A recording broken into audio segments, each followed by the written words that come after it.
Welcome back to Under Baobab Skies. Tonight, we journey into a silence so vast, even the stars seem to listen. We're heading deep into the Sahara, an ocean of sand where the wind writes its own scripture. It's a place that appears lifeless, a symbol of endless thirst. And yet, deep beneath its sun-scorched skin, this desert remembers water. Long, long ago, before the dunes grew to swallow their own shadows, there were people who learned how to dig into the earth's very bones. They learned to draw from them the rivers that had long since fled the surface.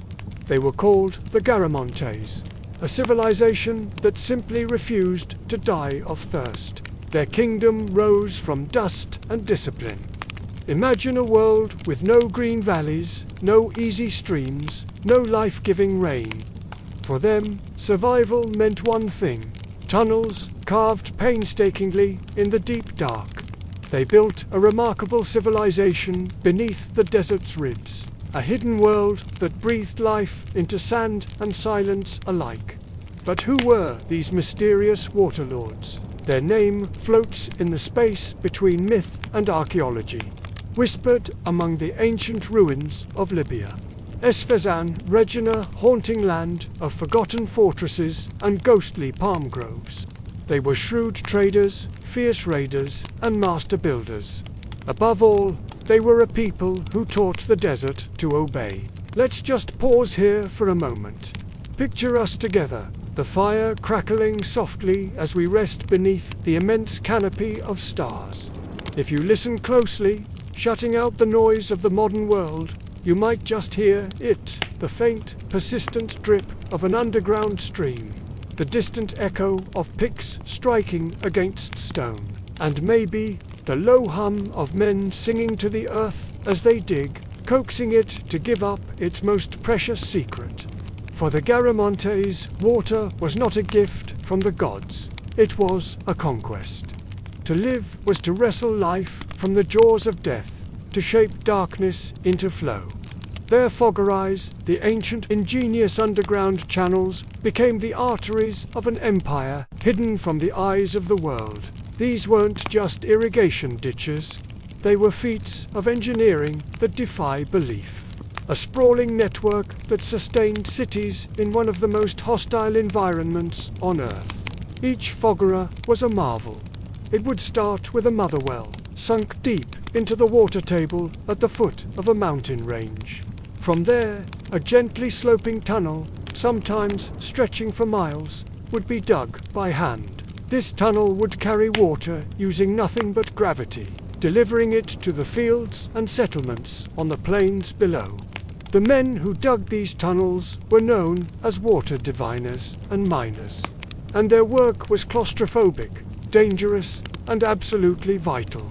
Think about the sheer human effort. Hundreds of vertical shafts were dug along the path of the tunnel, just wide enough for a man to descend with a bucket and a lamp. These shafts were used to haul out excavated rock and soil, and to provide ventilation for the workers toiling in the suffocating darkness below. They crawled through narrow shafts, their backs scraping the ceiling, with only the dim flicker of oil lamps to guide them. Sweat glistened on their skin as they chipped away at the rock, inch by painful inch, always following the promise of water trickling beside them. As we descend tonight, we're going to follow their tunnels through stone and time. We'll journey through the claustrophobic lungs of the Sahara, where the air is thin and the memory of this incredible civilization is thick. We will explore how they managed this extraordinary system, how it shaped their society, and what ultimately led to their decline. Somewhere far below the shifting sands, we'll find the secret the desert tried so desperately to bury: the sound of water, still flowing in the dark. This is more than just a story of survival. It's a testament to human ingenuity and our profound connection to this planet. It's a reminder that even in the most barren of places, life finds a way, driven by courage, knowledge, and an unbreakable will. Thank you for joining me on this journey. If you find these stories from the past as fascinating as I do, consider subscribing and hitting that bell icon so you don't miss our next adventure.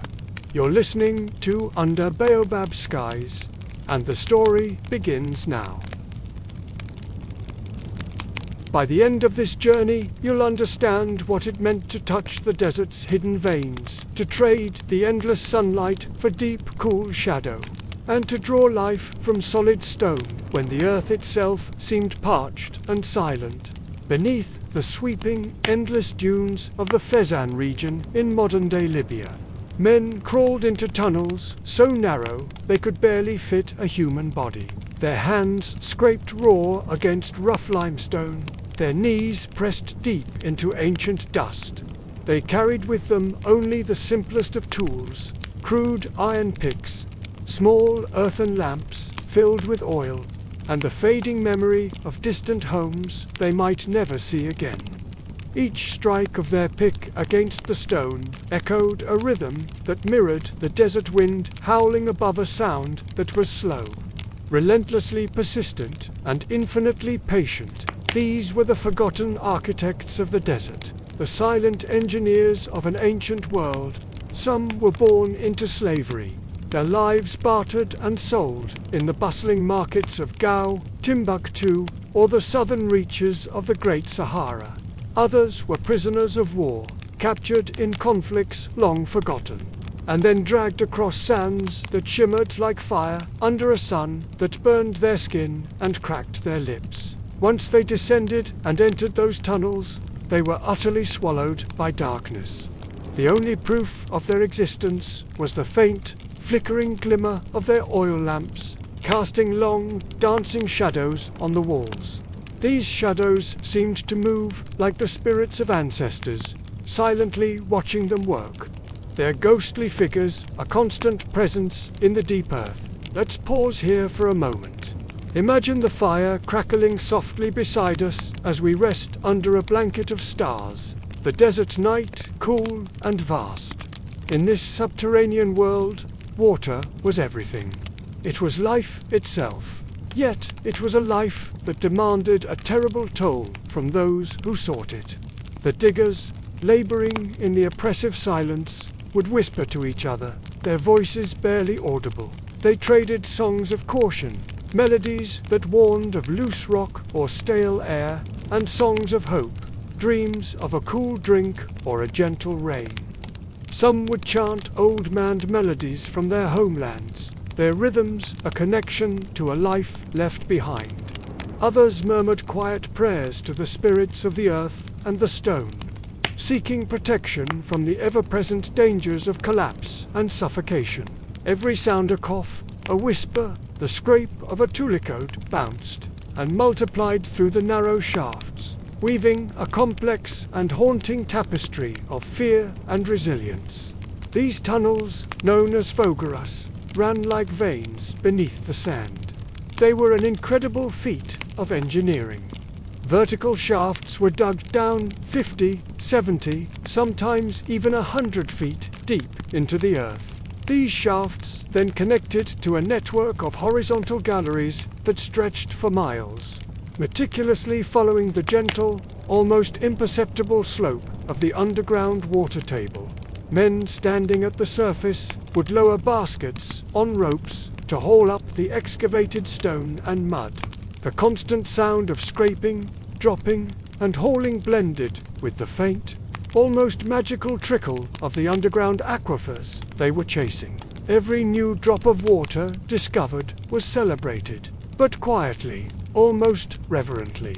They knew the desert demanded patience, and that patience, in turn, demanded immense sacrifice. Let's take another pause.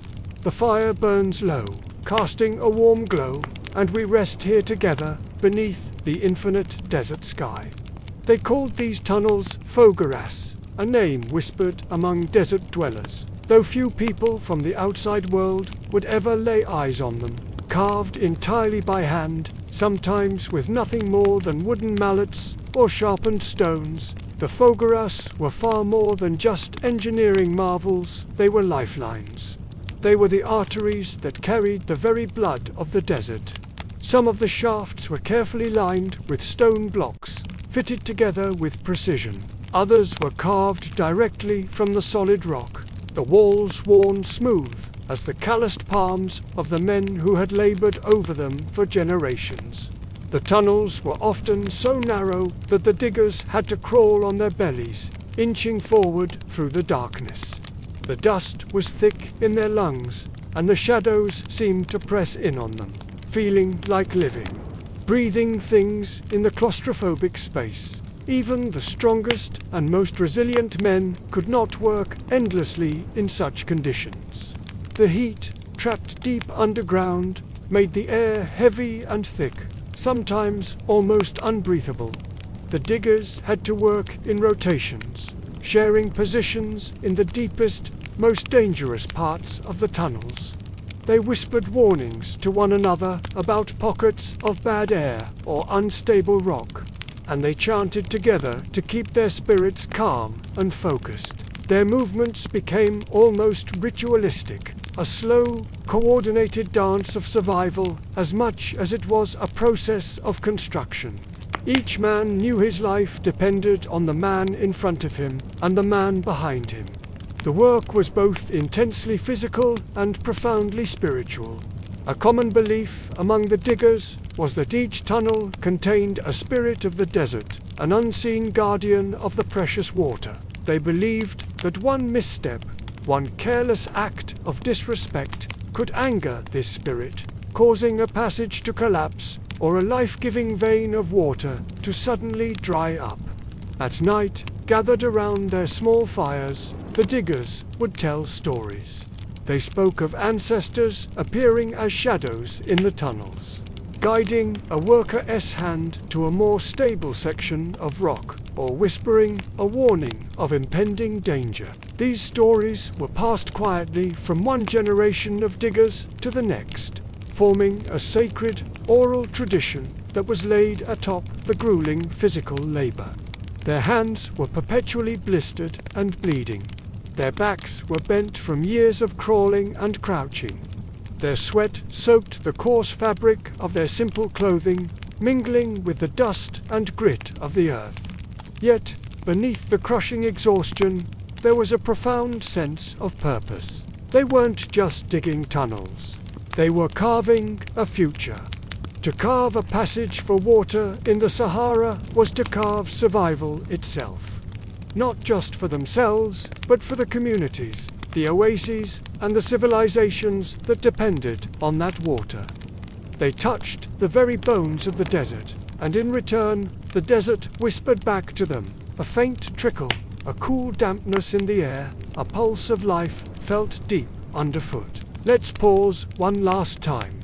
The embers of our fire glow softly, and we share this moment of quiet reflection. The stars above our silent witnesses. We've just glimpsed the immense human effort it took to make the desert bloom. Have you ever wondered how ancient civilizations accomplished incredible engineering feats without modern technology? The Garamantes, masters of the Sahara, built life-sustaining underground water channels. The Foggers and their methods were nothing short of genius.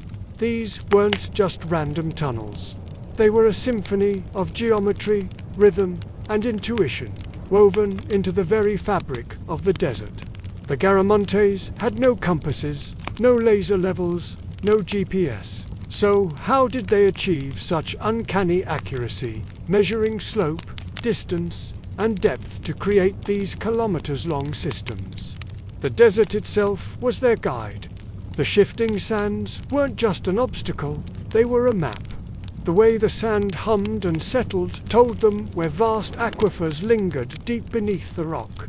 Every dune, every dry riverbed, every subtle change in the angle of the hills, it was all mapped in their memory. This was sacred knowledge, a blueprint of survival passed down from master to apprentice through generations. Imagine this. A seasoned engineer kneeling in the sand, holding a simple bowl of water. He's not just looking at it, he's reading it. He's testing the seepage rate of the soil, feeling its texture, even measuring its weight. He marks the edges of a potential shaft with a piece of charcoal. Every calculation was instinctive, honed by a lifetime of observation. They understood the hidden language of water, how it moved unseen, obedient to gravity, flowing through porous stone and capillary channels they couldn't see but could feel. For them, this wasn't an academic exercise. To fail meant death, a collapsed shaft, a drowned tunnel, or a dig that yielded nothing but dust. Every decision was a life or death gamble against the unforgiving desert. Let's just pause here for a moment. Picture the scene. The sun casting long, dramatic shadows across the sand. A Garamontian engineer is mapping out the next section of a forgettable. His tools are simple. Sticks to mark the ground, a bowl of water to test the soil, and a deep, intuitive knowledge of the earth beneath his feet. It's a moment of pure human ingenuity, a testament to what we can achieve when we listen to the world around us. The fogaras were marvels of subterranean architecture. They connected dozens of vertical wells, like beads on a string, two long, gently sloping horizontal galleries. Some of these channels stretched for kilometers, faithfully following the hidden veins of water as they twisted and turned beneath the sand. It's mind-boggling to think about the sheer labor involved. The men built staircases directly into the earth, fashioned simple rope pulleys and ladders from whatever materials they could find. Sometimes they would have to suspend themselves precariously in deep shafts just to excavate the hardest, most stubborn sections of rock. But the act of digging was more than just physical toil. For the Garamantes, it became an almost meditative practice. Each stroke of their pick, each scoop of earth removed from the tunnel, was a conversation with the desert. It was a rhythmic dance of persistence and respect. They weren't fighting the desert, they were collaborating with it, coaxing life from its depths. And the results were transformative. Entire communities depended on these earthen veins. Where once there was only sun-scorched dust, now there were thriving crops, lush orchards of dates and figs, and healthy livestock. Each successful fogara didn't just provide water, it fundamentally shifted the balance of survival. It was living proof that human determination and ingenuity could tame even the harshest environments on Earth, turning a barren wasteland into a cradle of civilization. But let's be clear, this was incredibly dangerous work. The line between a successful channel and a tomb was perilously thin. Even the smallest miscalculation, a slight error in judging the angle of the slope, a failure to properly support a section of the tunnel could have catastrophic consequences. Flooded tunnels were a constant threat. A sudden breach into a high-pressure water pocket could turn a life-giving channel into a deadly trap in seconds.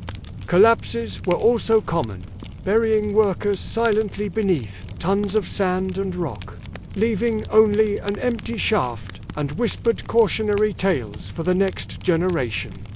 These tragedies were woven into the history of the fogara builders.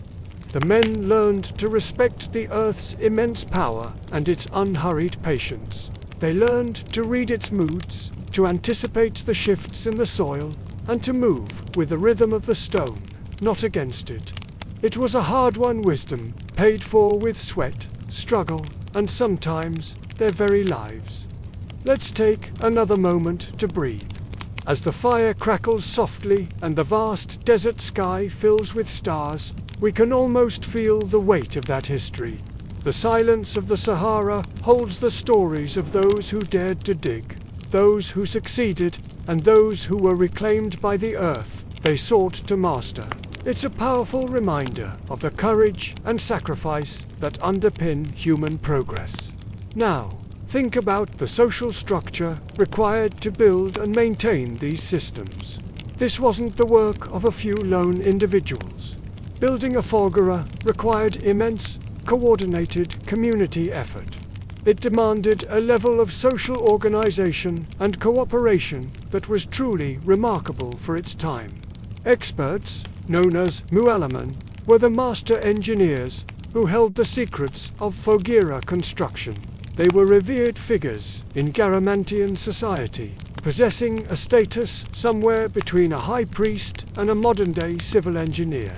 These masters would oversee the entire process, from the initial prospecting for water sources to the final breakthrough when water began to flow.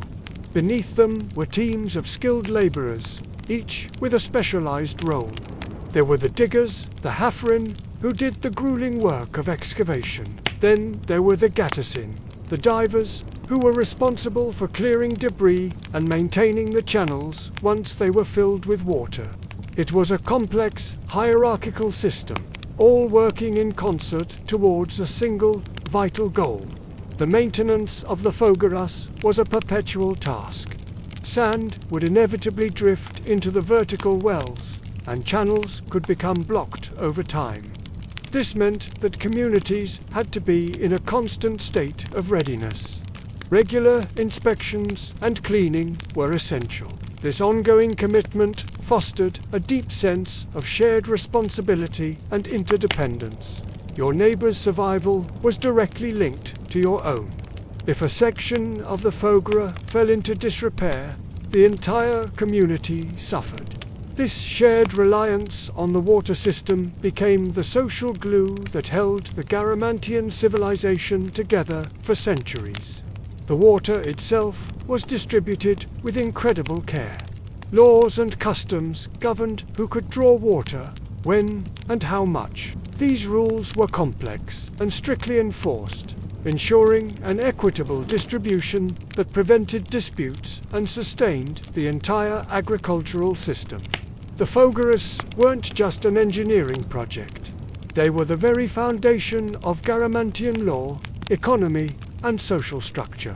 They dictated where people lived, what they grew, and how they interacted with one another.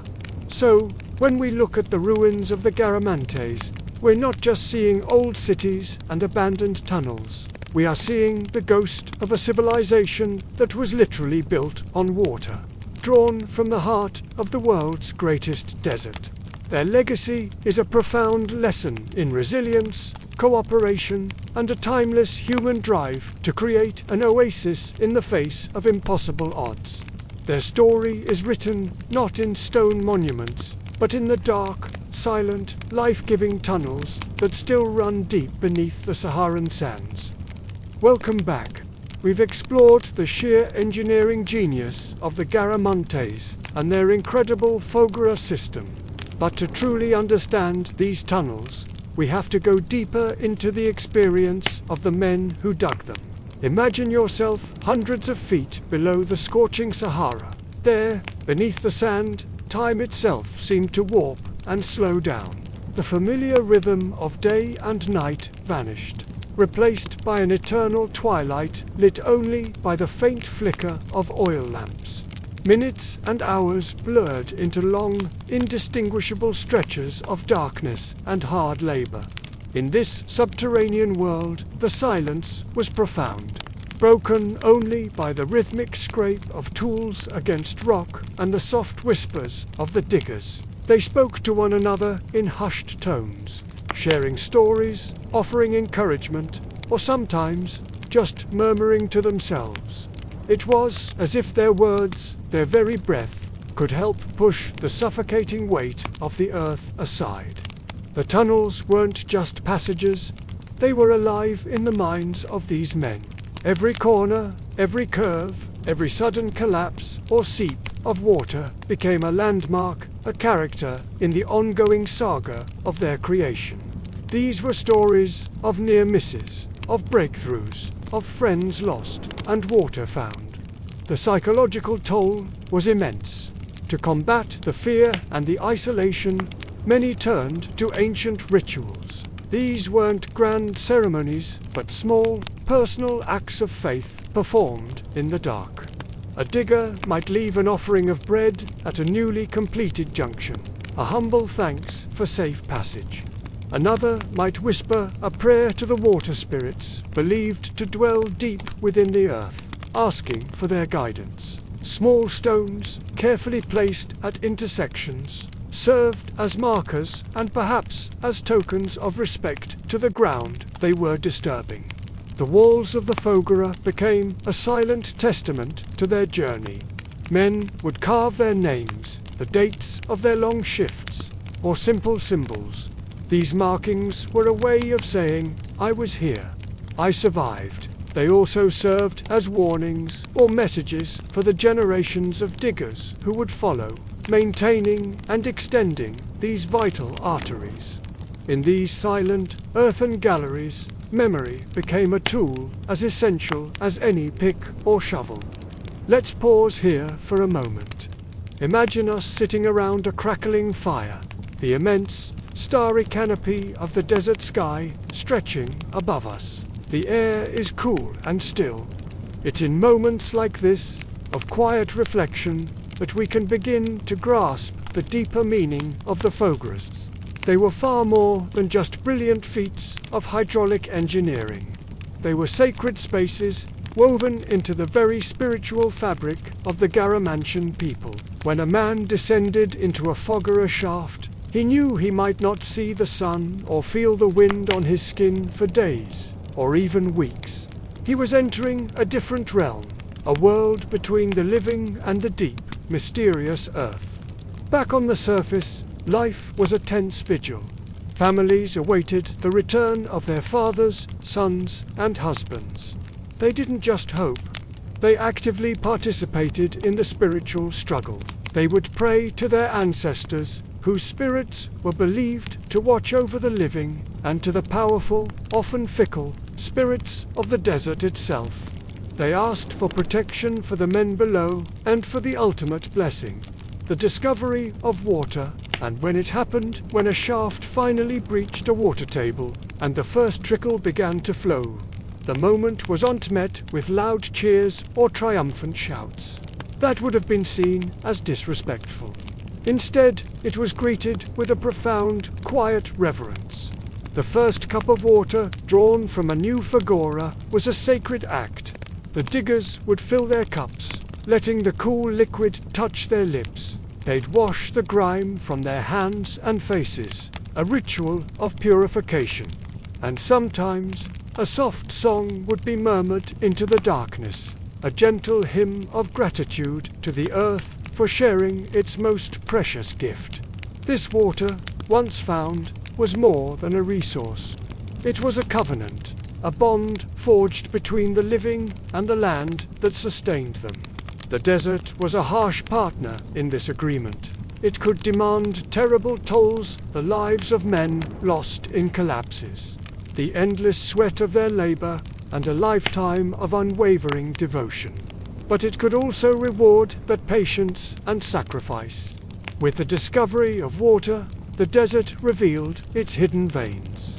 A secret network of life pulsing just beneath the sand, like subterranean rivers. This was the ultimate reward, the promise that life could, against all odds, continue to flourish. The emergence from the tunnels was a rebirth. Slowly, cautiously, the diggers would ascend the shafts, their bodies aching and their eyes unaccustomed to the light. They would blink against the overwhelming brilliance of the sun, their faces streaked with a mask of dust and sweat. They were often silent. The transition from the dark, quiet underworld to the bright, open world above, too profound for words. These men were the silent heroes of their civilization. Their monumental labor was entirely invisible to a visitor walking across the desert plains. Yet it was the single most vital component of Garamantian survival. Without them, the cities, the farms, and the trade routes simply could not have existed. Every step they took on solid ground was steeped in a dual emotion: the immense relief of returning to the sun and air, and a deep, abiding reverence. It was a reverence for the desert, which they had challenged and collaborated with. A reverence for the tunnels, their creation, and their tomb. and most of all, a reverence for the water, the sacred gift that sustained life itself. They weren't just bringing up buckets of water. They were carrying the lifeblood of their people, drawn from the very heart of the earth. Their work was complete, for now, and the oasis would drink for another day. Hey everyone, welcome back. If you're just joining us, we're deep in the Sahara, uncovering the secrets of a lost desert kingdom.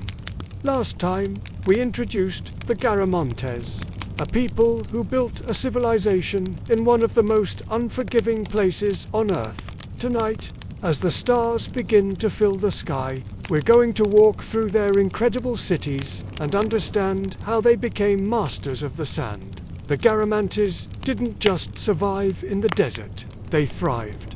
Their settlements weren't just collections of huts. Imagine cities rising from the sand and stone. Their structures strong enough to defy the sun's relentless glare, yet designed with a grace that seemed woven into the very dunes. The streets didn't follow a rigid grid. Instead, they curved with the natural flow of the land, creating an organic, living urban space. The houses themselves were masterpieces of sustainable architecture, built from sun-dried mud bricks, a material that kept the interiors cool. They were often decorated with intricate geometric patterns. Can you picture it? Walking through these alleys, shaded by date palms whose fronds whispered with each passing breeze. It must have been a stark contrast to the silent, scorching desert just beyond the city walls. At the heart of their kingdom was the capital Garama. It was like a secret jewel hidden in the vastness of the Sahara. Its palace walls were said to be adorned with frescoes of ochre and lapis lazuli, vibrant colors against the monochrome desert. And the secret to this oasis of life? Water. Not just any water, but water drawn from a hidden subterranean labyrinth, a network of channels that cooled the city and sustained its people. Let's pause here for a moment. Just imagine us sitting round a crackling fire, the desert air cooling around us, the Milky Way so clear it feels like you could reach out and touch it. This is the world the Garamontes knew. A world of stark beauty and profound silence, where life was precious and every drop of water was a gift. Now, beyond their incredible architecture, the Garamantes were the undisputed commanders of desert trade. Their power didn't come from massive armies, but from their control over the arteries of the Sahara, the ancient trade routes.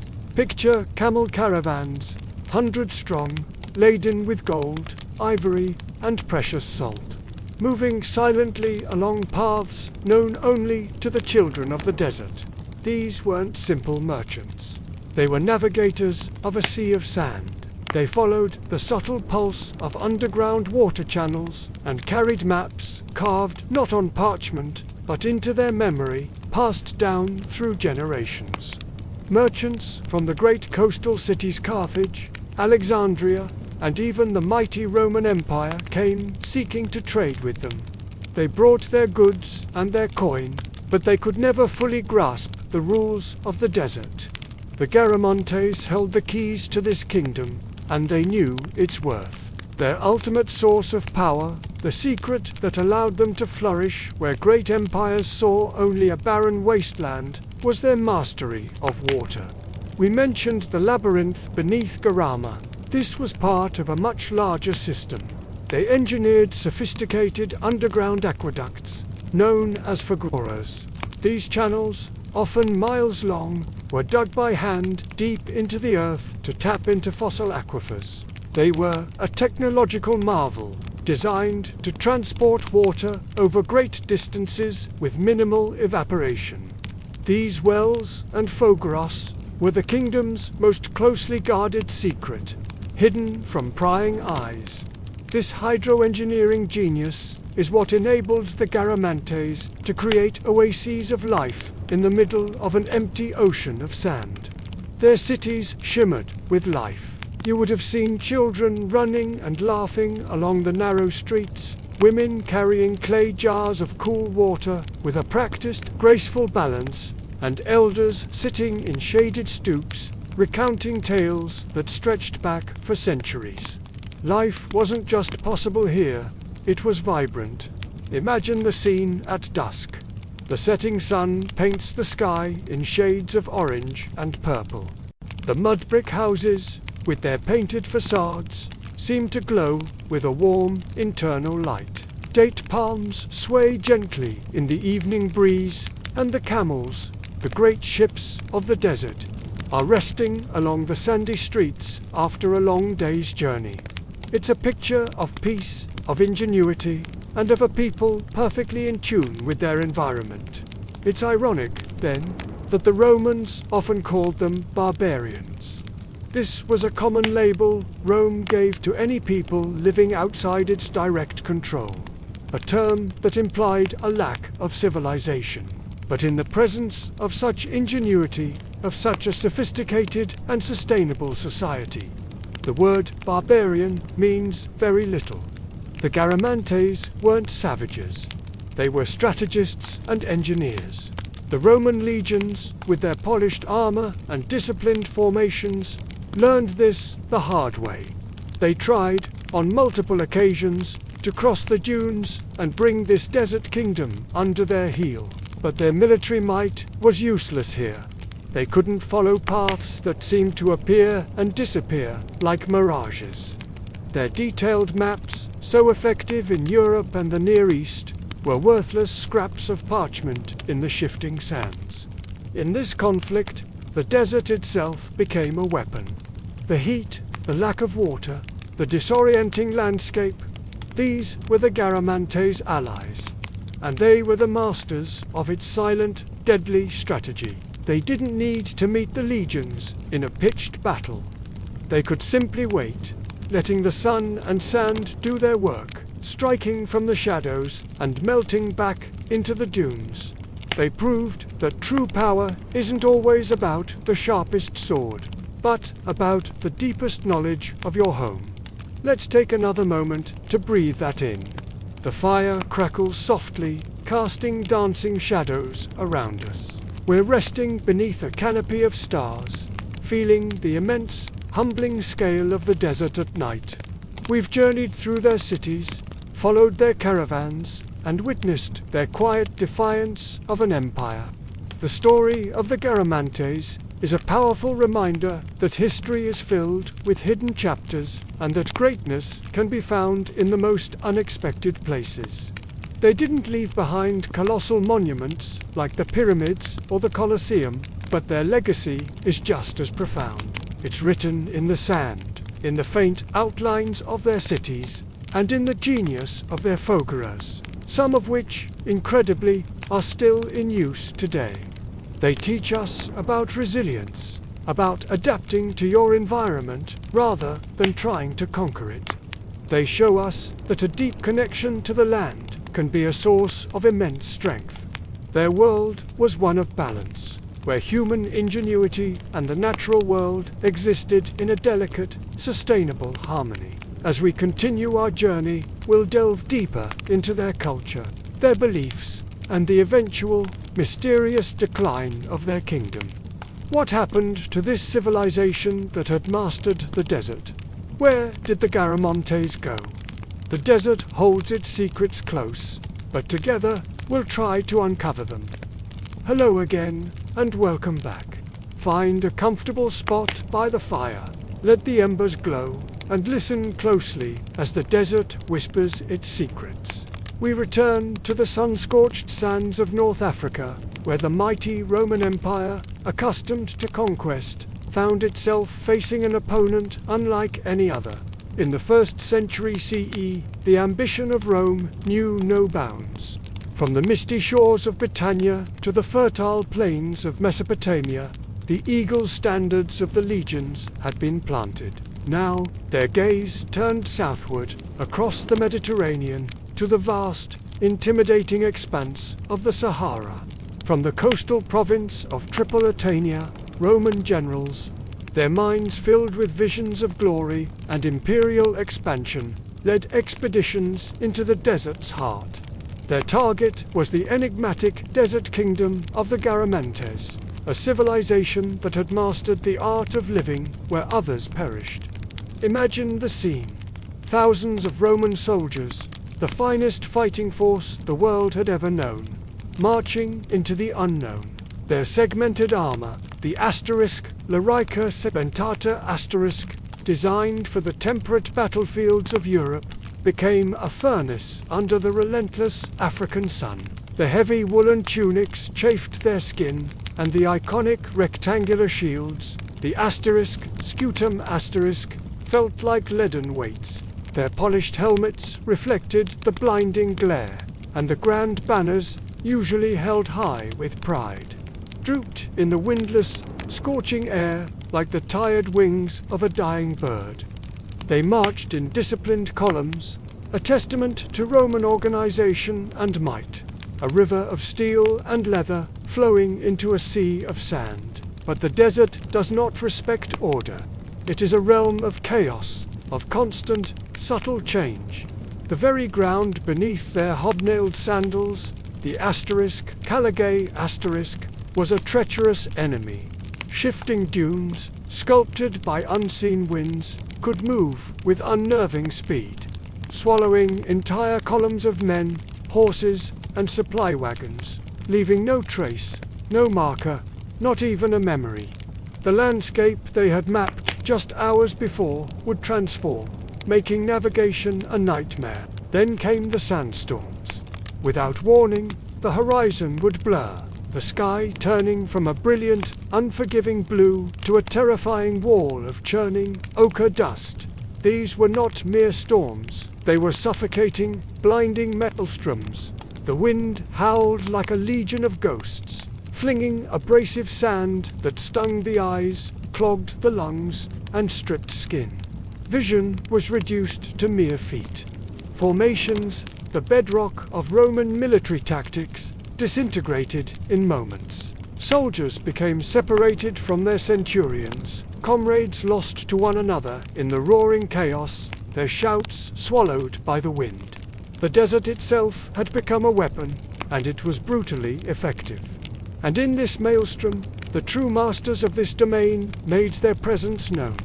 The Garamantes were elusive, phantom-like. They didn't meet the Romans in pitched battles, the kind of confrontation Rome excelled at.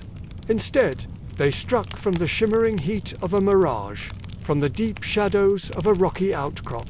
They were ghosts on the periphery, their attacks swift, precise, and devastating.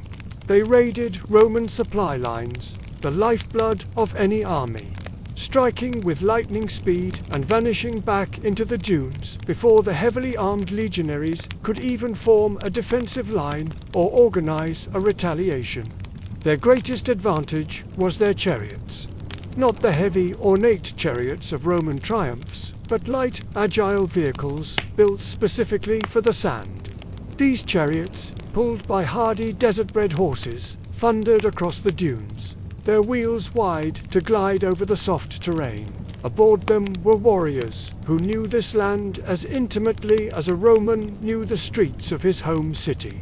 They knew the shape of every crest, the cool relief of every hollow, and, most importantly, the location of every hidden water source, the desert's most precious secret. The Romans found themselves fighting an enemy that was everywhere and nowhere at once. They were a disciplined, methodical army fighting against an opponent that was as fluid and unpredictable as the sand itself. Their rigid ranks, their unyielding formations, began to bend and break under the relentless, whimsical cruelty of the desert and its guardians. Let's pause here for a moment. The fire crackles softly, casting dancing shadows around us. We rest beneath a canopy of stars, a silent, glittering audience to our tale. The desert night is cool, a gentle reprieve from the day's fury, and in this quiet, we can almost hear the echoes of those long-lost struggles. The Roman commander tasked with this daunting campaign, Cornelius Balbus, was a man of ambition and pride. Yet, The dispatches he sent back to Rome told a story not of glorious conquest, but of frustrating, soul-crushing difficulty. In hushed reports, penned by lamplight in his tent while the desert wind moaned outside, he chronicled the challenges. He wrote of the oppressive heat that could fell a man as surely as a sword, of the gnawing, ever-present thirst that drove soldiers to madness, and of the unfamiliar guerrilla tactics of the Garamantes that shattered his legionaries' confidence and his own military pride. The advance slowed to a crawl. The legions, designed for swift, decisive movement, were bogged down in an ocean of sand. Supply wagons, their wheels sinking deep, were often abandoned, their precious cargo of grain and water left for the desert to claim. Morale, the invisible armor of any army, began to erode. How do you fight an enemy you can't see? How do you conquer a land that actively tries to kill you? The threats were invisible: dehydration, sunstroke, a sudden raid from a silent dune. Fear began to fester in the ranks. The Garamantes didn't need to win a decisive battle. They didn't need to conquer the legions. They only needed to endure, to survive, and to let their greatest ally, the desert itself, do the heavy fighting. It was a war of attrition, and the desert had infinite patience. This war beneath the sun was not just a physical conflict, it was a profound psychological battle. Roman soldiers, who had faced down Gallic hordes and Parthian cavalry, began to fear the desert more than the Garamantes themselves. The emptiness, the silence, the sheer scale of the landscape began to weigh on their minds. The triumphant marching songs they sang when leaving camp faded, replaced by whispered prayers for water, for shade, for an end to the endless, undulating dunes. They marched for days, seeing nothing but a horizon that never got closer, finding nothing but dust and the echoes of their own fading hopes. Let's pause here again for a moment. The fire has burned down to glowing embers, and the night is deep. We rest beneath the vast, silent gaze of the cosmos. In this profound quiet, we can feel the weight of that psychological toll, the loneliness of being lost in an infinite landscape. Even when Balbus and his weary legions finally pushed through and reached the vicinity of Garama, the Garamantian capital, the city itself seemed to be part of the desert's illusion. Grand palaces and formidable walls would appear on the horizon, shimmering in the heat haze, only to dissolve into nothing as the Romans drew closer.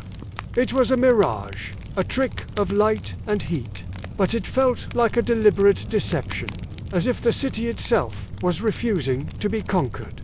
The Garamantes' mastery extended beyond warfare. They were engineers of genius. The water channels, the *Fog-Gara* system that brought life to their city, were an underground marvel. When the Romans approached, the Garamantes could divert the flow, making streams and wells run dry. The Roman troops, parched and exhausted from their march, found themselves surrounded not by an army, but by an engineered drought, completely cut off from the one resource they needed most to survive. They were lost, surrounded, and defeated without a single major battle. The Garamantes had mastered not only stone and sand, but perception itself. They fought a war of illusion, of misdirection, of psychological strain. By the time the battered, demoralized, and thirsty Roman forces began their long, arduous withdrawal, it was as if they had never been there at all. The desert, with its ever-shifting sands and patient winds, had already begun to reclaim the memory of every intrusion, erasing their footprints, burying their abandoned equipment, and swallowing the echoes of their trumpets. The Sahara remained unconquered, its secrets safe, guarded by its children, the mighty Rome Empire. Facing a foe they could unconquer with legions and steel, the Garamantes and their kingdom of sand. After countless failed campaigns, a realization dawned on the Roman commanders. Conquest was impossible.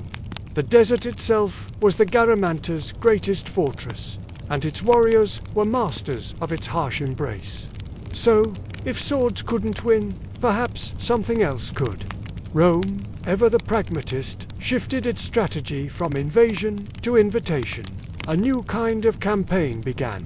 One fought not with soldiers, but with merchants and diplomats.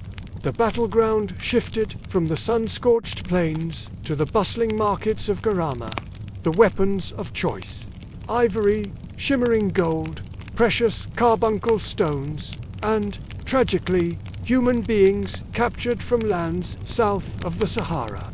These became the currency of a new, fragile peace. Imagine the scene. Desert envoys, their faces wrapped in cloth to shield them from the sun and sand, moving silently across the vast, rolling dunes. Their camels, laden with amphorae of wine and olive oil from Roman villas, walked alongside those carrying goods from the heart of Africa. These caravans were the lifelines of a new diplomacy, weaving their way along secret paths known only to the Garamantes. They were threads connecting to vastly different worlds. While Rome saw this as a way to neutralize a threat and secure its southern frontier, the Garamantes saw it as an opportunity. They remained fiercely proud, utterly independent.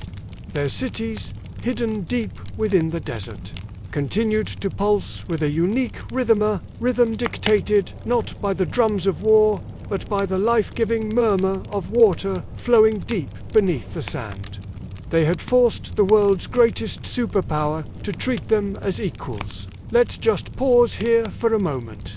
The desert air cools, the fire crackles, casting a warm glow around us. Above, the stars blanket the sky, a silent audience to millennia of human history. We're resting, just as those ancient caravans did, taking a moment to breathe in the vastness of this place. Now, as trade flourished, something more profound than just goods began to flow between the empire and the desert kingdom. Influence, Roman coins, stamped with the faces of emperors, began to circulate in the markets of Garama, used alongside local currencies. But this was no one-way street. Roman artisans, marveling at the skill of Garamantian metalworkers and jewelers, might have shared a new technique for shaping bronze. In return, a desert craftsman might have adopted a Roman-style hinge for a wooden chest, a minor innovation that didn't compromise his cultural identity. This exchange was subtle, a delicate dance of give and take. The Garamantes were selective. They weren't passive recipients of Roman culture. They were discerning consumers. They adopted what was useful and discarded what wasn't. They integrated small, practical ideas without ever surrendering their autonomy. They controlled the flow of goods, people, and ideas across their territory. This was their genius. They were teaching the world a powerful lesson, one that echoes through history. True power isn't always measured by the size of your army or the reach of your empire. Sometimes it's measured by knowledge, by resourcefulness, and by the sheer will to master the most unforgiving landscape on Earth. They controlled the trade routes, the sole gateway between the Mediterranean and sub-Saharan Africa. Any Roman merchant wanting to access the exotic goods of the south had to go through them. They paid taxes, they followed Garamantian rules. This wasn't the behavior of a conquered people. This was a kingdom flexing its economic and geographic muscle. They had turned their isolation from a weakness into their greatest strength. And so, for centuries, this unique relationship endured. Rome got its luxury goods and a secure border. The Garamantes got wealth, technology on their own terms, and, most importantly, their freedom.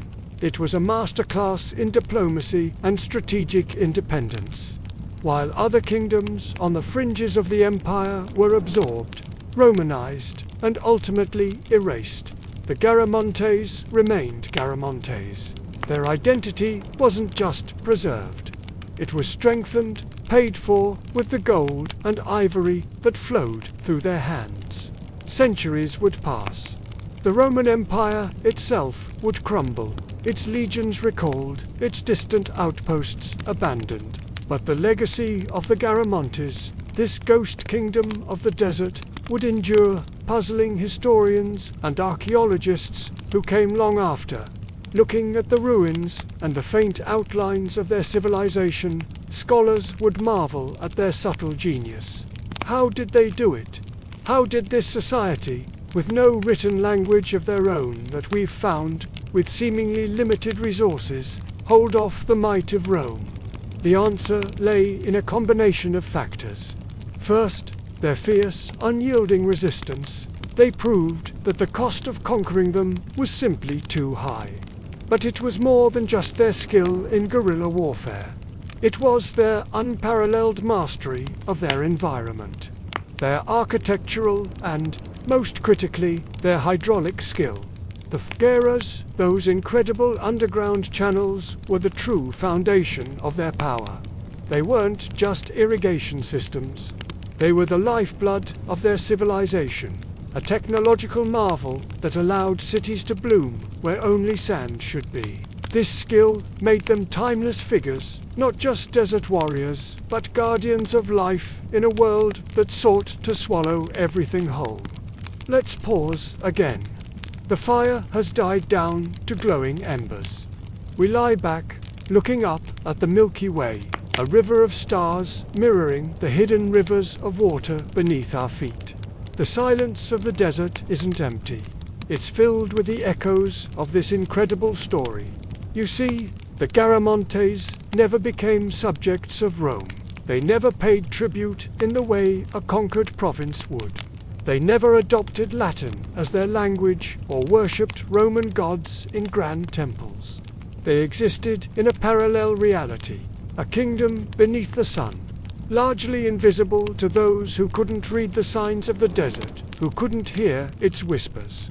While Roman governors administered provinces across the Mediterranean, the Garamantian king ruled from his desert capital, his authority absolute within his own domain. Their channels of water, their subterranean cities, and their quiet mastery of survival endured long after the last Roman soldiers packed up and returned to their Mediterranean ports. The empire faded into history, its grand stone monuments falling into ruin. But the Fogueras, hidden from the sun and the eyes of invaders, continued to flow. The desert, patient and eternal, held its secrets well. It didn't shout them from the rooftops. It whispered them through the cool, damp air of the Fogueros and carried them in the memories of the people who walked their dark, life-giving tunnels. The story of the Garamantes is a powerful reminder that history is not just written by the victors with the biggest armies. It's also written by the survivors, the innovators, the ones who adapt and endure.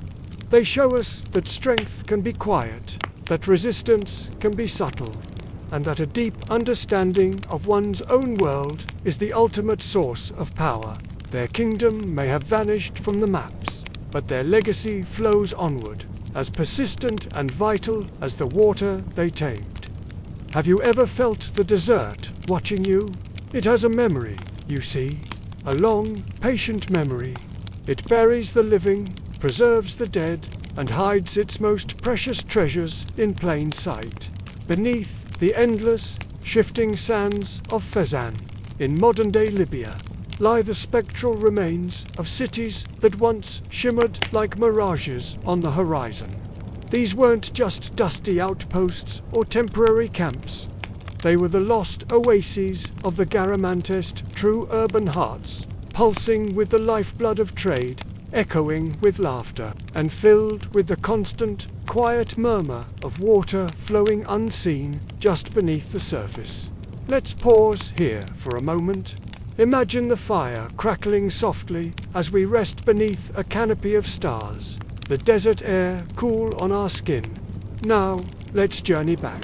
In places like Garama, Zinchakra, and Saniat bin Huwedi, the very air would have smelled different. It would have carried the scent of wet clay from pottery workshops and the sweet, sticky aroma of date sap. Picture this: women gathering at the wells, their movements a graceful, practiced dance.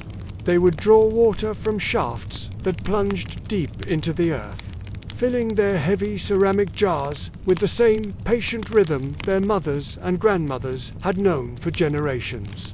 The profound silence of the desert would be punctuated not by chaos, but by the steady, rhythmic scrape of wooden buckets against stone walls.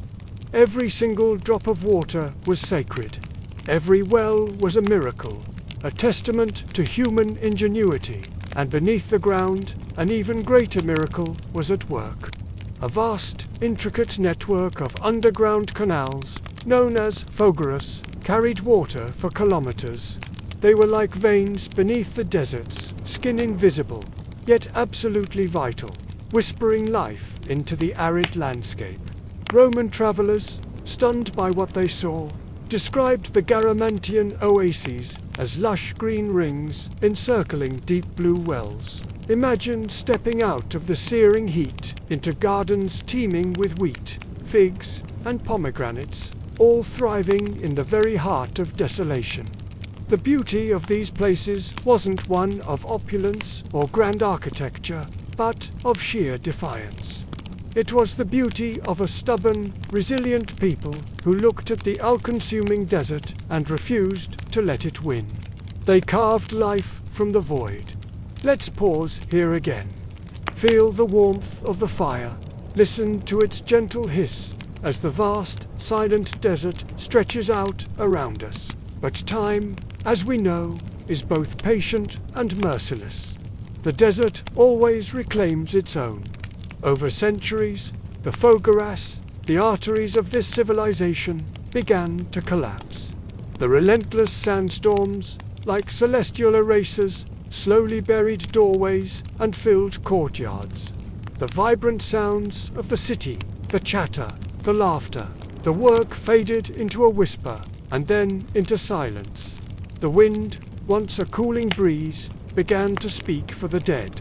For centuries, these magnificent cities existed only as fragments in old Roman texts, dismissed by many as fantasy.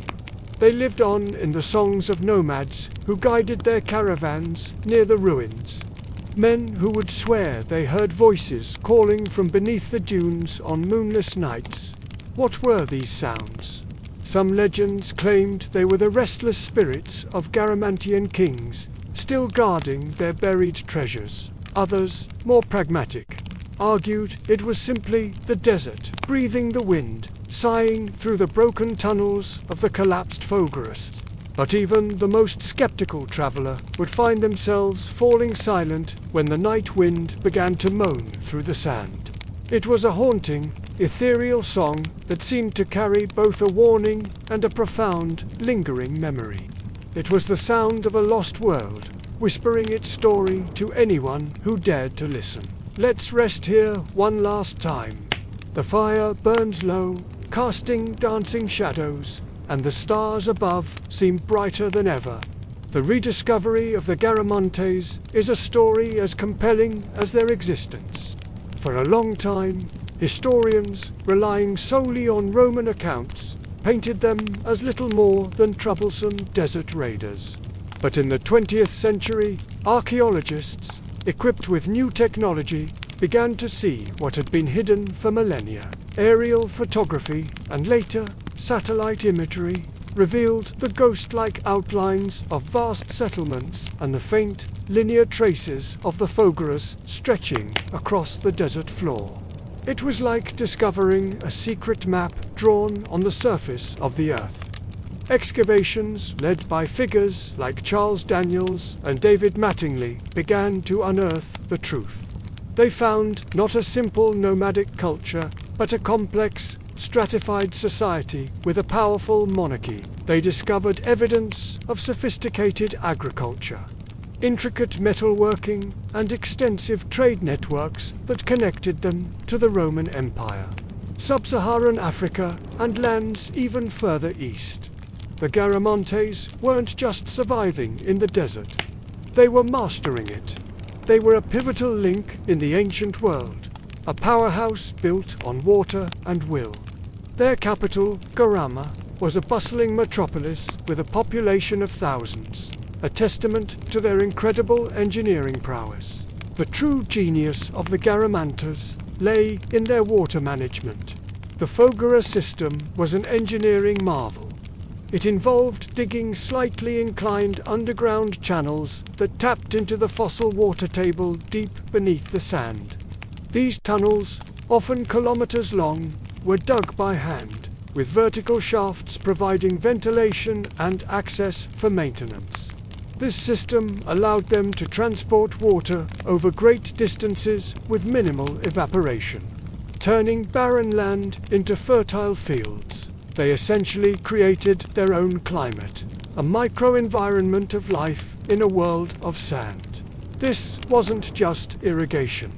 It was civilization building on the grandest scale. It was this mastery of water that allowed them to build cities, support a large population, and project their power across the Sahara. So what happened? Why did this brilliant civilization vanish? The answer, ironically, lies in the very source of their strength, the water. The Foggaras tapped into fossil water, a finite resource left over from a wetter prehistoric age. The Garamantes were, in essence, mining water. For centuries, this system sustained them, but it was unsustainable in the long run. As the climate grew even more arid and the water table dropped, the Foggaras began to run dry. The lifeblood of their society was slowly draining away. Without water, the gardens withered.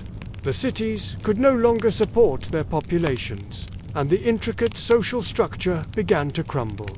Their decline was likely hastened by political and economic pressures. The collapse of the Roman Empire in the west disrupted their primary trade routes, weakening their economy.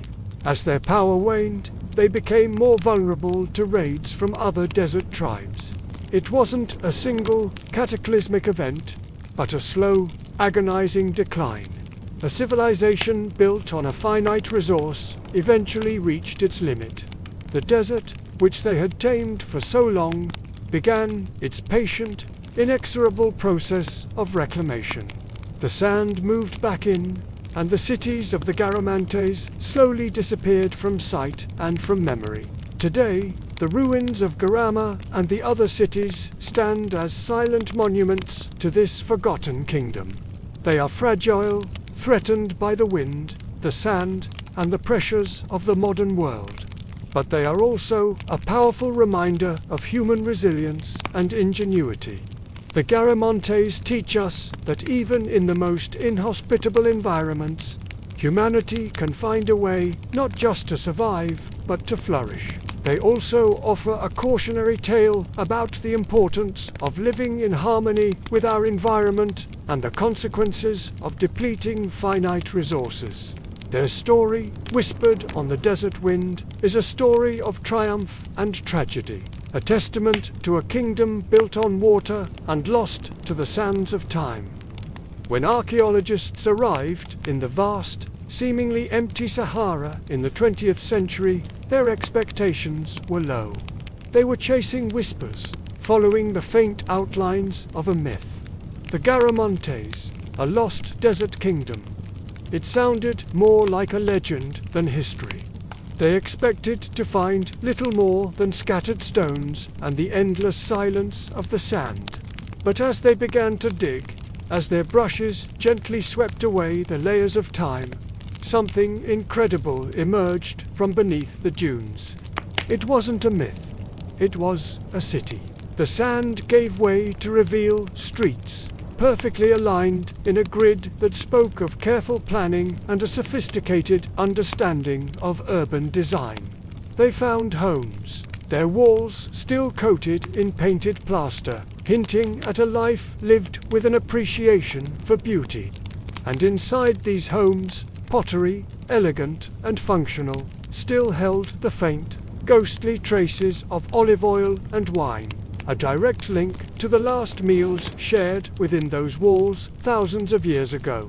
The desert, which consumes all, had instead become a perfect time capsule. Deeper still, they uncovered tombs. These were not the ostentatious monuments of emperors obsessed with the afterlife, but intimate spaces that told personal stories. They found delicate copper jewelry, glinting as if it had been polished just yesterday. They unearthed iron fragments from chariots, a testament to their mastery of both metalworking and warfare, essential for controlling the vast trade routes of the Sahara. And perhaps most breathtaking of all were the frescoes' vibrant paintings on rock faces and tomb walls. These weren't scenes of brutal conquest or gods demanding sacrifice. They depicted a world full of color, motion, and grace. A world that was very much alive. Every single discovery, from the smallest pottery shard to the grandest street plan, told a story. But it wasn't just a story of how the Garamontes lived. It was a story of how they thought. Their art spoke a language of continuity, not conquest. You see caravans of camels in perpetual motion, a symbol of their role as the masters of trans-Saharan trade. You see dancers moving with fluid grace under a painted moon, celebrating community and ritual. You see farmers patiently guiding their donkeys alongside the narrow, life-giving irrigation channels they had so ingeniously built. Each painting, each carving, was a celebration of balance. It was a dialogue between human will and the immense, overwhelming power of nature. They weren't fighting the desert, they were in partnership with it. Their art shows a deep respect for the environment they had managed to tame, a recognition that their survival depended on this delicate equilibrium. It was a civilization built not on domination, but on understanding. Let's just pause here for a moment. Imagine us there. The desert night, cold and clear. The fire crackles softly, casting dancing shadows around us. Above, the stars are a brilliant, silent canopy. We're resting, just as those ancient caravans might have, contemplating the immensity of it all. What's truly remarkable is how the sand preserved their world with an almost religious devotion. In most archaeological sites, especially those thousands of years old, organic materials are the first to go. Wood rots, cloth disintegrates, and seeds turn to dust.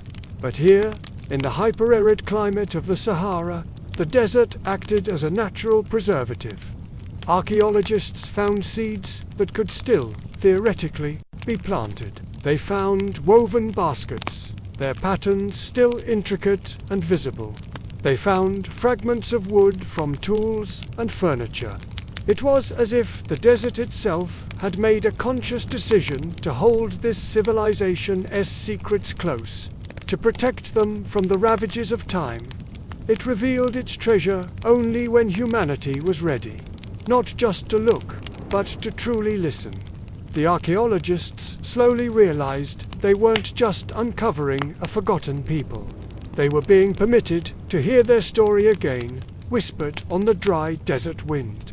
And among the sun-baked ruins of Garama, their capital city, they found something that sent a shiver of excitement through the academic world. They found what appeared to be a library. The fragile scrolls of parchment and papyrus, which would have held their knowledge, had long since decayed into nothingness. The words were gone forever. Yet, the architecture of the chamber spoke volumes. Alcoves were carved methodically into the mud-brick walls, perfectly spaced. The faint remnants of wooden shelves clung to the plaster. This was a space designed for storage, for organization, for contemplation. It was a room that hinted at a civilization that valued thought just as much as it valued trade. What did they write on those lost scrolls? We can only dream. Perhaps it was poetry, verses inspired by the stark beauty of the dunes and the brilliance of the night sky. Maybe they recorded detailed astronomical observations, charting the stars to navigate the featureless sea of sand. Or perhaps it was legal codes. The rules that governed their complex society and managed the distribution of their most precious resource, water. We may never know the exact contents. But the silence of that ruined library isn't empty. It hums with possibility. It stands as a testament to the fact that this was not a simple, primitive culture, but one with a rich inner world. A world of ideas, stories, and knowledge. Let's pause again. The fire has burned down to glowing embers. The only sound is its soft crackle and the vast, profound silence of the desert night. We're resting under the same stars that guided the Garamantes. The Garamantes were not ghosts in the sand. They weren't a tragic, failed experiment. They were ancestors of resilience. They were a masterclass in human ingenuity and endurance. Every single wall they built, every foggera they dug deep into the earth, was a powerful argument against despair. Think about it. To choose to build a civilization in the heart of the Sahara, one of the most inhospitable places on earth, is an act of supreme faith. Not necessarily faith in powerful gods of abundance and rain, but faith in the endurance of small miracles. Faith in a single drop of water channeled from miles away. Faith in a single seed that, against all odds, takes root in the parched soil. Faith in a tunnel dug by hand through rock and sand that does not collapse but continues to bring life to the surface. Their entire existence was a monument to hope and hard work. They thrived for over 1,000 years, not by demanding more than the desert could give, but by cleverly and respectfully using what was available. Their Fogora system is a wonder of ancient engineering. These were not just simple wells. They were vast, underground networks of tunnels, sometimes stretching for miles, that tapped into fossil water deep beneath the desert floor. This was water that had been trapped underground for millennia. The Garamantes figured out how to access it and bring it to the surface, using nothing more than gravity and an incredible understanding of geology. This water allowed them to cultivate dates, figs, grapes, and grains, creating green, vibrant oases in the middle of a golden wasteland. They literally made the desert bloom. This wasn't just survival. This was a flourishing, complex society with agriculture, trade, and a settled, urban population.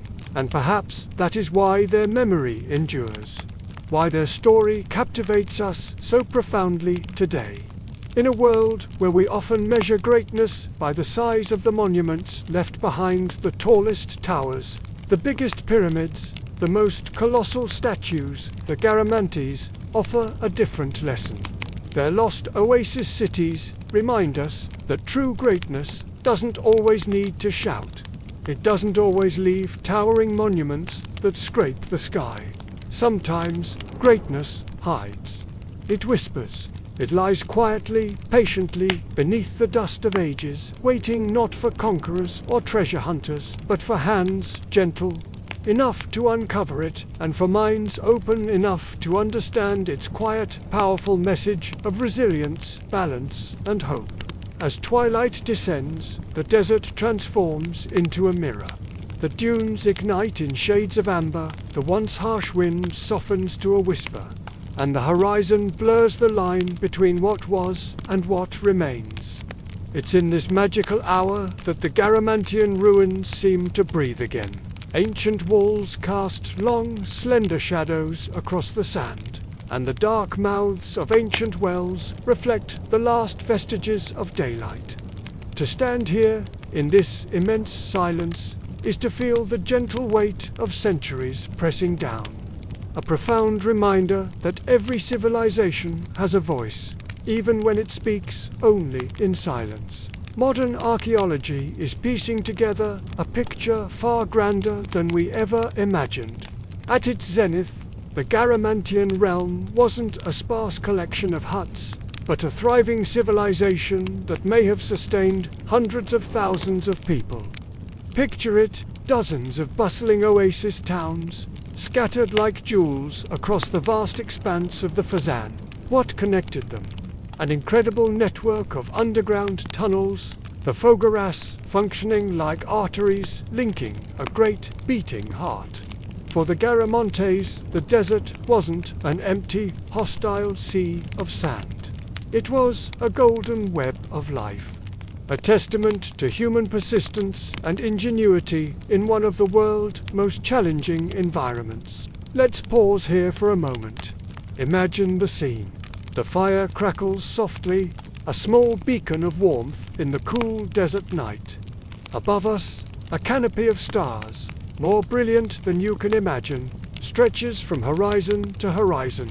We rest, and we listen to the stories the desert has to tell. These lost cities whisper a tale far older than the grand empires we read about in history books. They teach us a fundamental truth. Water is the bedrock of civilization, and memory is its map. While Rome was busy building its legacy in marble and stone, monuments to its own power, the Garamantes built their legacy in silence and shadow, deep beneath the earth. And as it turns out, silence, in its own quiet way, endures far longer than stone. Even now, when the wind blows just right across the dunes, you can feel a cool draft emanating from the ground as their ancient tunnels still carry air. Their wells, though buried, still hold a faint glimmer of moisture beneath layers of sand. Even the gardens they cultivated, long since vanished, have left behind ghostly imprints in the soil, but detectable patterns, visible only from the sky, a final, beautiful signature of life. Let's take another moment to just be here. The fire continues its gentle dance, and the stars seem to lean in a little closer, as if sharing in our quiet contemplation of this ancient place. In the end, the story of the Garamontes reveals a profound paradox about human creation. To build something that truly lasts, one must first accept the inevitability of impermanence. The very sands that buried their cities also became their greatest protectors, shielding them from the ravages of time and the hands of plunderers. The desert was both their tomb and their guardian, a silent keeper of their legacy. So when we speak of the lost oasis cities, what we're really talking about is the patient, quiet endurance of knowledge. We're talking about a people who understood their environment so intimately that they could whisper life into a land the rest of the world had written off as barren and lifeless. They didn't conquer the desert. They collaborated with it. They didn't shout their existence to the world. They wove it into the very fabric of the sand and stone. Let's pause once more. Feel the warmth of the fire, the vastness of the night sky, and let the silence of the desert settle around you like a comforting blanket. When the moon finally rises over the Fezzan, it performs a final act of magic. It bathes the dunes in a shimmering silver light and paints the ancient ruins in shades of pale, ethereal blue. If you listen closely, truly listen with your whole being, the wind carries the faintest of echoes. It's the ghost of a sound, perhaps, a bucket scraping against the stone of a deep well, the distant, joyful laughter of a child playing among the mud brick houses, or even a single word spoken in a language that has no living voice. The desert listens. It holds onto the memories we have long forgotten, and it patiently waits. It waits for those of us who still remember how to listen, here beneath the stars. The story of the Garamontes isn't just about a lost civilization. It's a story about us. It's about our relationship with our planet and the incredible resilience of the human spirit. It teaches us that true strength isn't always found in grand monuments, but in quiet adaptation and deep understanding.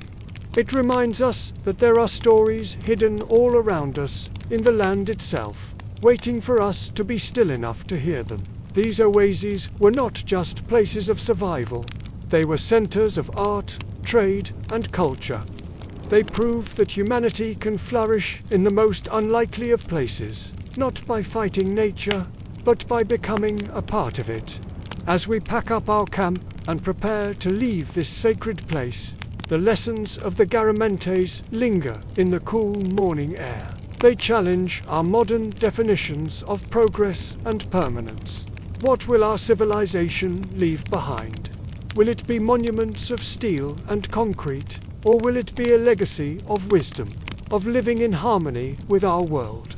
The Garamantes chose the latter, and their story, preserved by the desert itself, continues to inspire us thousands of years later. They remind us that the most enduring legacies are not those carved in stone, but those whispered on the wind and written in the heart of the land. In the heart of the Sahara, where the sun beats down with an unforgiving fury, a kingdom of myth and legend once thrived. This was the realm of the Garamantes, masters of the desert. And at the center of their power, in the capital city of Garama, stood a testament to their ingenuity and resilience, the palace of the Garamantian nobles. This was not a fortress of marble and bronze, like those of the empires beyond the dunes. No, the desert demanded a different kind of wisdom, a different kind of strength. The palace rose from the earth itself, a fortress of clay and grace. Its walls were thick, monumental, crafted from mud brick, laced with straw and sand. This wasn't just construction. It was a form of breathing architecture. These massive walls absorbed the brutal heat of the day, acting as a thermal shield, and slowly released the cool of the desert night into the chambers within. Walking through its arched doorways was like stepping from a furnace into a shaded oasis. You would find yourself in serene courtyards where the only sound was the gentle whisper of water, a sound more precious than any melody, splashing into quiet pools. The nobles of Garama understood a fundamental truth that eluded the grand empires of Rome and Persia in the desert. True power isn't measured in gold or territory, but in coolness, in the mastery of shade and water. Imagine stepping inside. The air instantly changes. The roar of the wind and the glare of the sun are replaced by a hushed, cool stillness. Sunlight filters through intricately carved, latticed windows, casting shifting patterns on the ochre-colored walls, like desert light dappled through the leaves of a palm grove. In the center of a courtyard, a basin of brilliant blue ceramic holds water. Its color a startling, beautiful contrast to the earthy tones of the palace. This wasn't just a building. It was a sanctuary, a carefully engineered ecosystem designed for life in one of the harshest environments on Earth. Let's pause here for a moment. Imagine we're sitting around a crackling fire, the desert night enveloping us. The stars above are a brilliant, silent audience as we delve deeper into this lost world. The Garamantian nobility were more than just rulers. They were guardians of balance. Their authority didn't come from brute force or lavish displays of wealth, but from a profound respect for the fragile, intricate rhythm of their land. They governed with a light touch, understanding that their survival and the survival of their people depended on harmony with the desert. Every drop of water was accounted for, a sacred resource managed with meticulous care. Every seed planted in their irrigated gardens was watched over, its growth a small victory against the sand. Even the social structure reflected this ecosystem. Servants were not just laborers. They were considered part of the living system that kept the palace breathing, integral cogs in this machine of survival. The men of title, the nobles themselves, wore robes dyed in the muted colors of the desert, landscape-rich reds and deep ochres, mirroring the earth from which their power sprang. Their turbans were long and practical, shielding them from the sun and sand. Their faces etched not with arrogance, but with a quiet, enduring pride. The women of the court adorned themselves with beautiful silver jewelry. This wasn't just for decoration. The pieces were etched with spiral motifs, ancient symbols of eternal motion, echoing the cyclical paths of the sun, the seasons, and life itself in the desert. They understood that everything moved in circles, from the stars overhead to the flow of water beneath their feet. Life within the palace walls was a constant, graceful ballet of survival. Servants moved with a quiet efficiency through the long, cool corridors. You would see them carrying heavy clay jars of water, condensation beading on their surfaces, or balancing woven trays laden with the desert's bounty. Sweet, sticky dates, plump figs, and bowls of roasted grains that filled the air with a nutty, comforting aroma. This palace was a sanctuary, yes, but it was also a brilliantly designed, living machine. The secret to its lifeblood lay hidden beneath the earth. A vast, sophisticated network of underground channels, known as fogaras, was the kingdom's greatest achievement. These tunnels, dug by hand over generations, tapped into ancient aquifers deep beneath the desert floor. They channeled water for miles, using only gravity to supply the city and the palace. It was this hidden river that fed the fountains, irrigated the gardens, and filled the clay jars. The entire structure was a symphony of passive cooling. The thick walls trapped the cold of the night, slowly releasing it throughout the heat of the day, creating a natural air conditioning system. The hum of survival was a constant.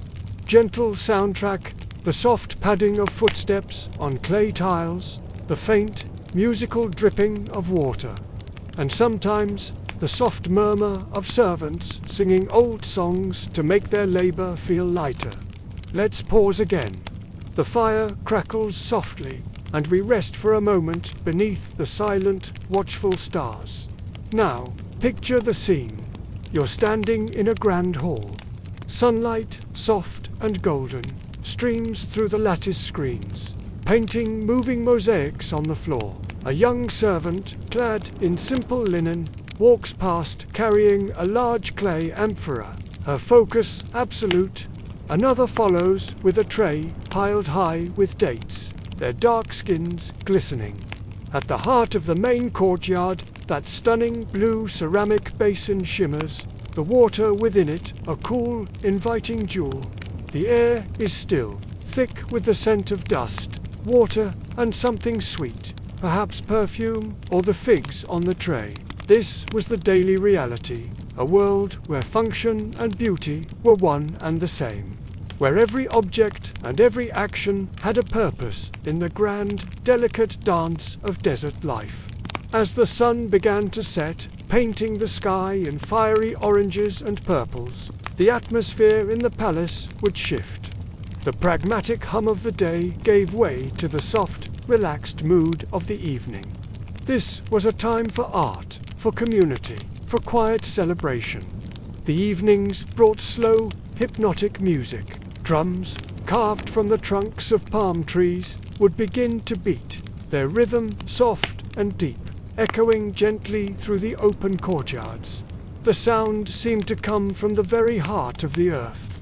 Harps and lutes, played by skilled musicians, would join in, their melodies filling the cooling air with intricate, winding tunes that spoke of long journeys and ancient stories.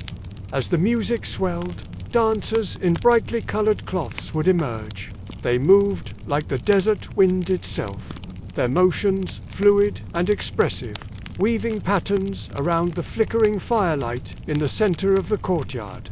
The nobles, reclining on plush cushions and carpets, watched with a calm, deep satisfaction.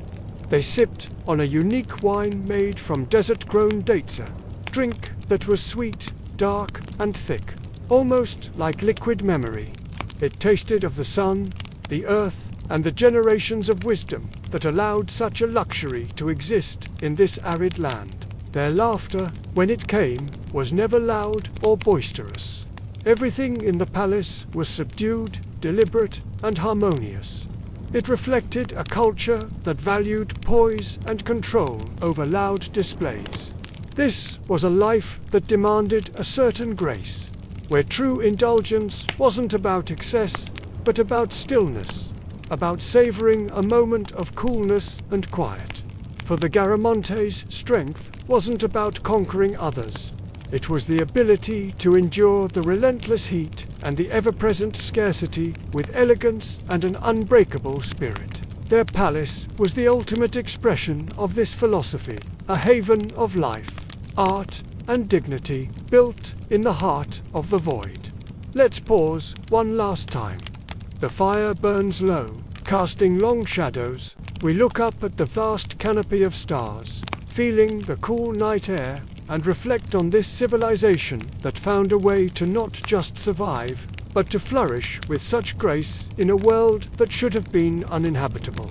The palace itself was a masterpiece of adaptation.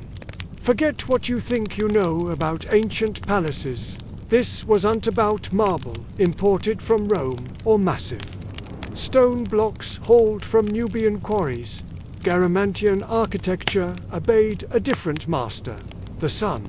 Imagine towering outer walls, smooth and windowless, acting as a formidable shield against the relentless desert glare. They were built not to impress with grandeur, but to protect with sheer, unyielding solidity. But step inside, and the entire world changes. The fortress-like exterior gives way to a series of airy, open courtyards. This was the genius of their designer concept of turning inward, of creating a private oasis sheltered from the harshness outside.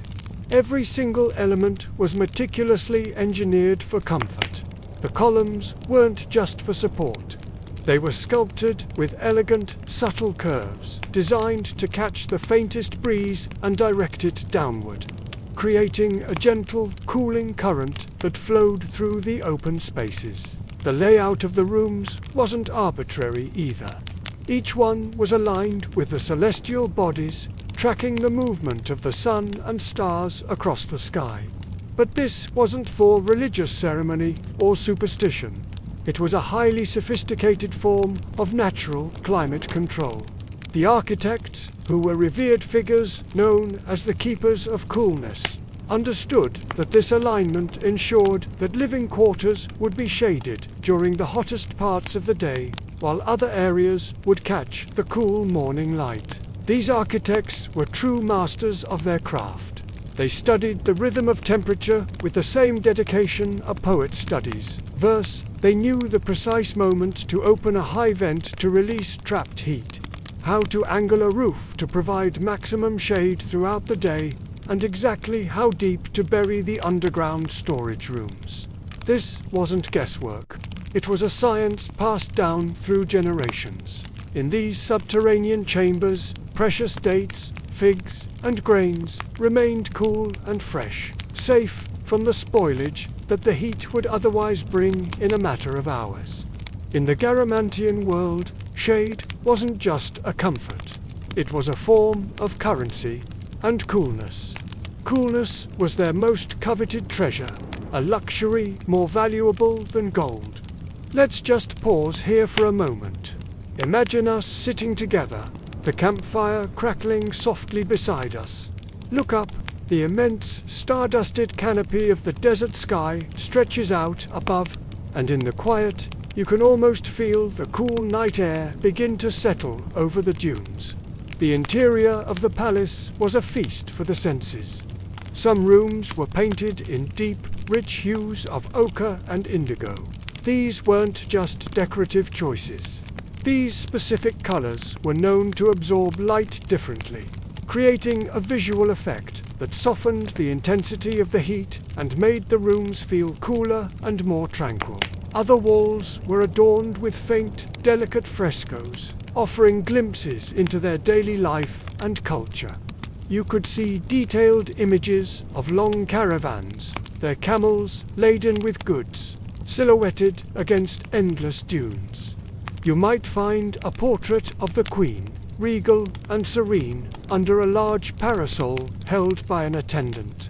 Elsewhere, servants were depicted carrying large, elegant fans made of ostrich feathers, a symbol of both status and the constant battle against the heat. One hall, however, held a different kind of art. Its walls displayed painted scenes of Foggara workers, their bodies shown toiling deep beneath the earth. These weren't glorified portraits of heroes, but realistic depictions of the grueling labor required to dig and maintain the underground water channels.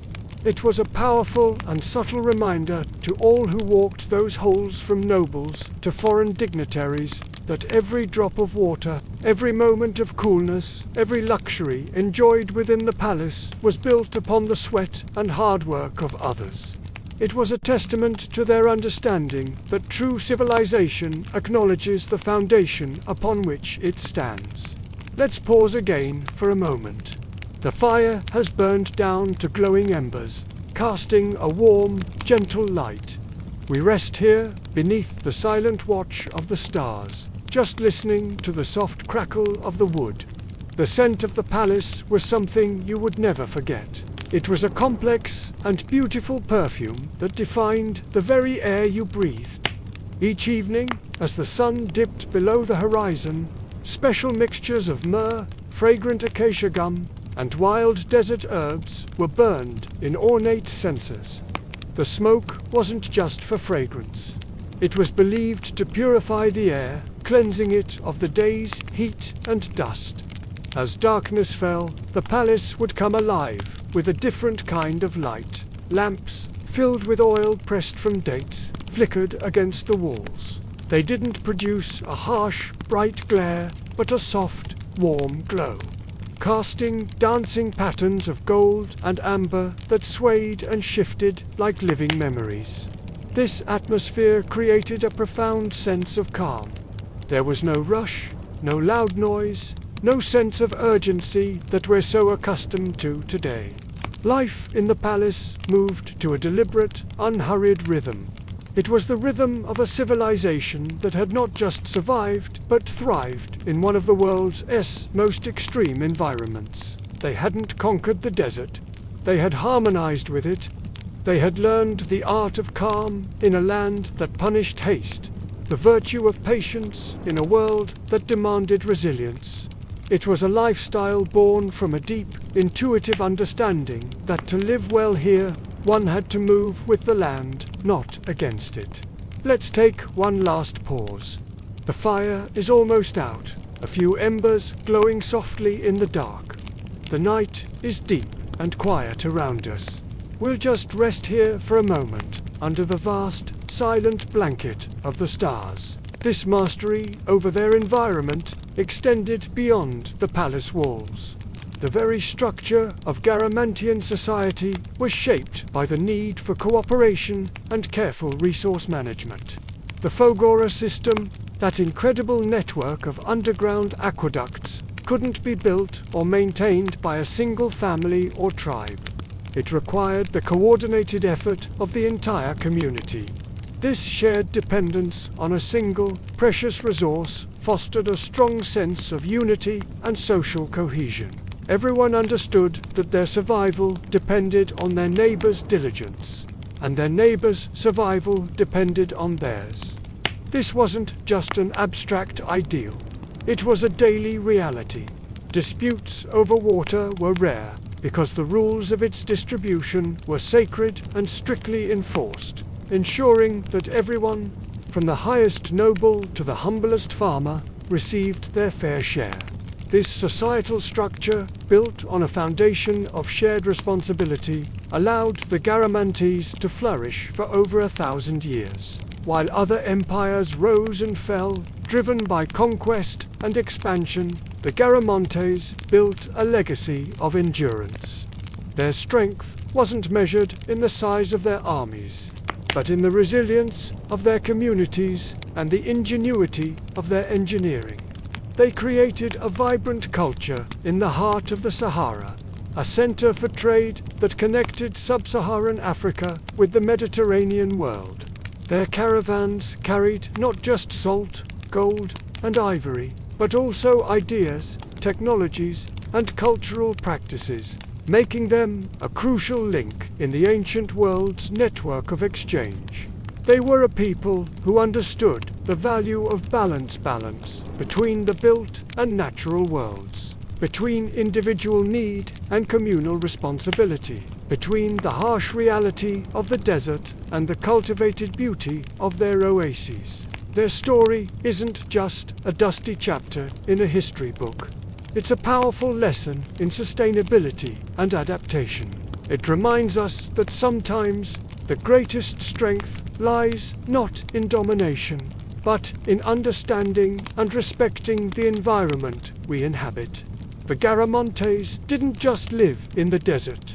They learned its language, and, in doing so, they composed a symphony of survival that still echoes through the sands of time. Beneath the opulent palace of Garama, in the quiet, cool tunnels carved from sandstone, another world pulsed with life. Here, away from the searing sun, slaves and laborers toiled through the heat of the day. They were the hidden heartbeat of the city, the unseen engine that powered its survival. Men, their bodies glistening with sweat, swung picks against the rock, digging and maintaining the intricate network of Fogaras, the underground aqueducts that were Garama's lifelines. Women, with rhythmic, practiced movements, ground grain into flour, wove sturdy baskets from palm fronds, and carried heavy amphorae filled with precious water up from the darkness into the light. As they worked, they sang their voices. A chorus of humanity echoed through the earthen passages. The melodies were rhythmic and low, a sound that seemed to carry the weight of their labor, yet also a profound sense of faith and resilience. It was the song of endurance, a testament to the human spirit's ability to find meaning even in the deepest shadows. This sound, this subterranean symphony, would rise through the cracks in the palace floors, threading its way into the sun-drenched courtyards above. The elites, the nobles who lived in gilded comfort, heard it not as a sound of suffering, but with a unique kind of reverence. They called it the voice of the underworld, believing that the workers' chants were a sacred offering. They thought these songs soothed the ancient spirits sleeping beneath the sands, ensuring the tunnels remained strong and the wells stayed generous and full. Let's pause here for a moment. The fire crackles softly, and we rest beneath the desert stars. The noble families of Garama, for all their privilege, lived with a constant, deeply ingrained awareness. They never forgot that their comfort, their cool courtyards and flowing fountains, was built upon the endurance and labor of others. It was a truth they didn't hide from, but rather integrated into their social fabric. This understanding wasn't just a passive acknowledgement. It manifested in daily acts of connection. The noble women of the palace would often prepare baskets laden with sweet, sun-dried figs and send down heavy jugs of date wine to the workers below. These weren't acts of charity, but offerings, gestures of respect and gratitude. Each act of generosity was considered as vital to the city's survival as the engineering of the Fogaras itself. It was a fundamental belief that survival in the unforgiving desert was never, ever an individual achievement. It was a collective act of grace, a delicate balance of work, respect, and mutual reliance that held their entire civilization together. Let's pause here for a moment. The fire crackles softly, and we rest beneath the desert stars. As night fell, a different kind of life began in the palace. The scorching heat of the day gave way to a cool, gentle desert wind that swept across the city. The nobles would ascend to their flat rooftops, seeking this blessed relief. They would unroll woven mats and lie back, their eyes turned upward to the vast, star-dusted canopy. The desert sky, free from the haze of modern cities, was a breathtaking spectacle. The constellations burned with a brilliant clarity, their patterns mirrored in the shimmering, pale sands that stretched to the horizon. Among them were astronomers, scholars of the night sky. They would map the stars with meticulous care, noting how the celestial patterns seemed to curve and flow in ways that uncannily echoed the paths of their water tunnels hidden deep below the earth. For the Garamontes, heaven and earth were not separate, distant realms. One was a reflection of the other. The stars, they believed, guided the hands of the tunnel diggers, and in turn, the tunnels mirrored the cosmic order of the stars. The date wine, a precious and carefully made beverage, flowed gently during these rooftop gatherings. It was savored slowly, every drop appreciated, never wasted. Amidst the quiet conversation and the whisper of the wind, poets would rise to recite verses. Their words painted vivid pictures of the legendary Garamantian kings who first tamed the sands of wise queens whose beauty and grace were said to calm the desert storms, and of the ancient ancestors who first taught the builders how to listen to the land and find water hidden in the desert's very bones. Every word spoken under that starlit air felt less like a performance and more like a prayers, low, rhythmic, and imbued with a sense of the eternal.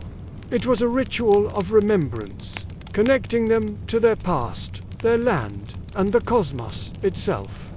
Let's pause here for a moment.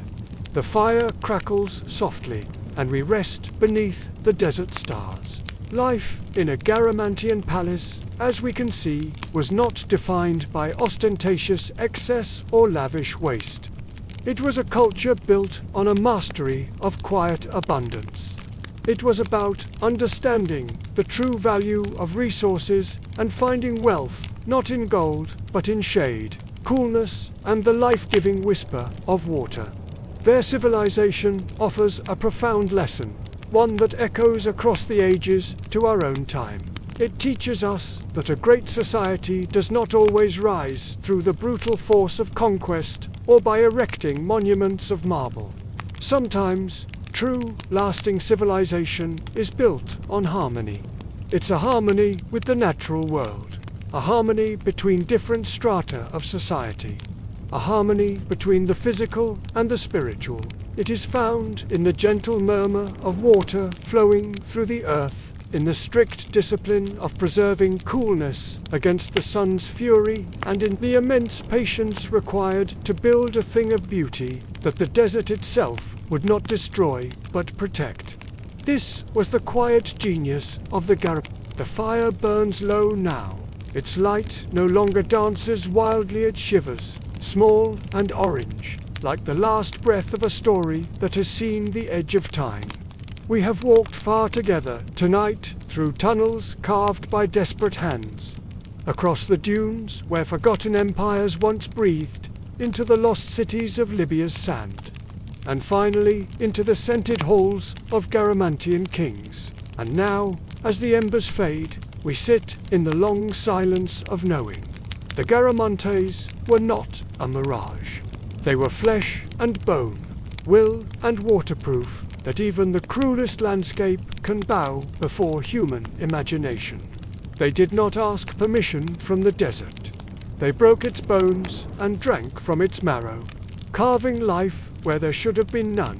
While Rome measured power in marble and blood, the Garamontes measured theirs in wells' invisible veins beneath the sand. Their tunnels, their palaces, their oases all whispered a single truth. Civilization does not always shine under an empire's sun.